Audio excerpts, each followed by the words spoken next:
You can never actually be free, because wherever you go, your prison is there. Awakening is not about getting rid of the mind or the matrix. On the contrary, when you're not identified with it, then you can experience the play of life more fully, enjoying the show as it is, without craving or fear. In the ancient teachings, this was called the divine game of Leela, the game of playing in duality.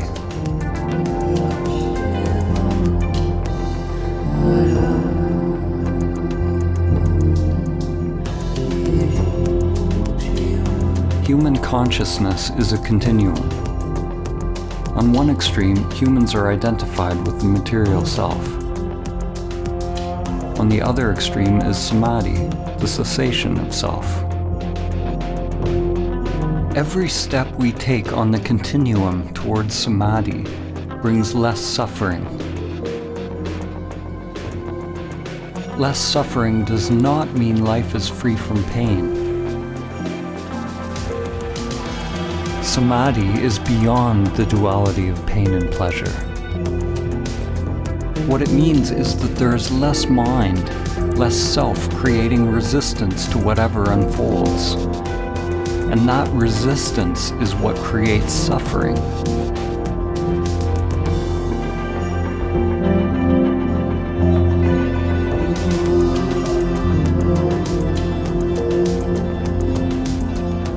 Realizing samadhi even once allows you to see what is at the other end of the continuum, to see that there is something other than the material world and self-interest.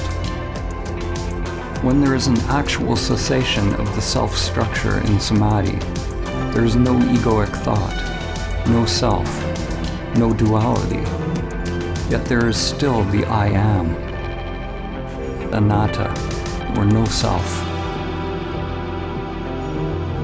In that emptiness is the dawn of prajna, or wisdom.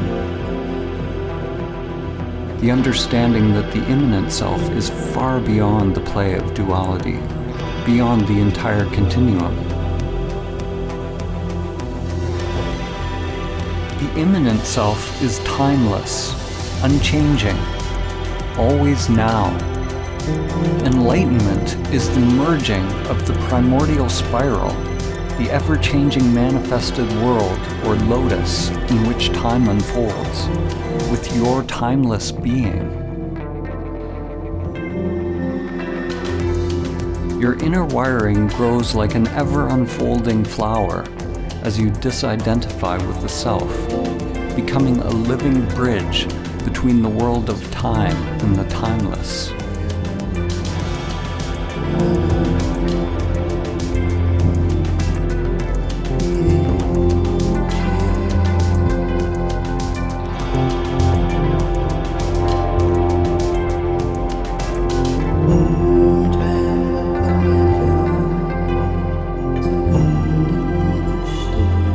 Merely realizing the immanent self is only the beginning of one's path.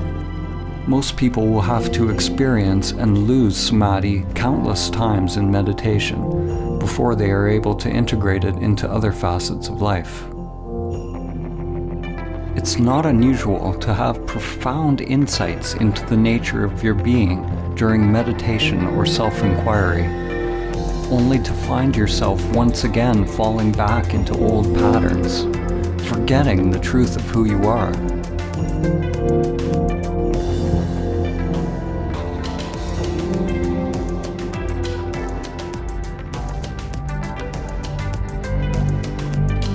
To realize that stillness or emptiness in every facet of life, every facet of oneself, is to become emptiness, dancing as all things.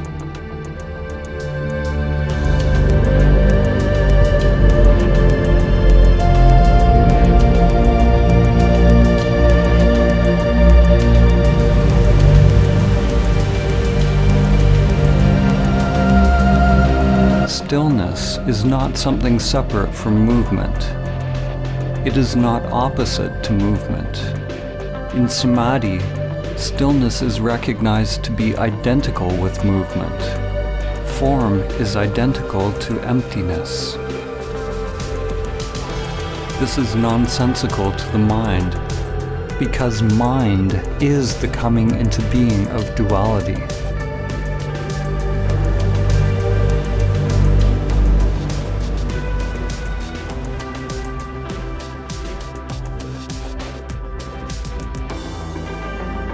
René Descartes, the father of Western philosophy, is famous for the saying, "I think, therefore I am." No other phrase more clearly encapsulates the fall of civilization and the full-scale identification with the shadows on the cave wall. Descartes' error, like the error of almost all humans, was the equating of fundamental being with thinking.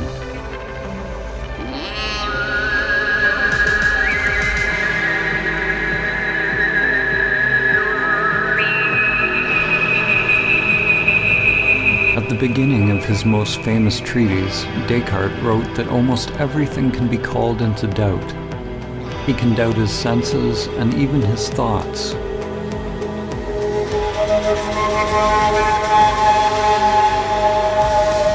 Likewise, in the Kalama Sutra, the Buddha said that in order to ascertain the truth, one must doubt all traditions, scriptures, teachings, and all the content of one's mind and senses.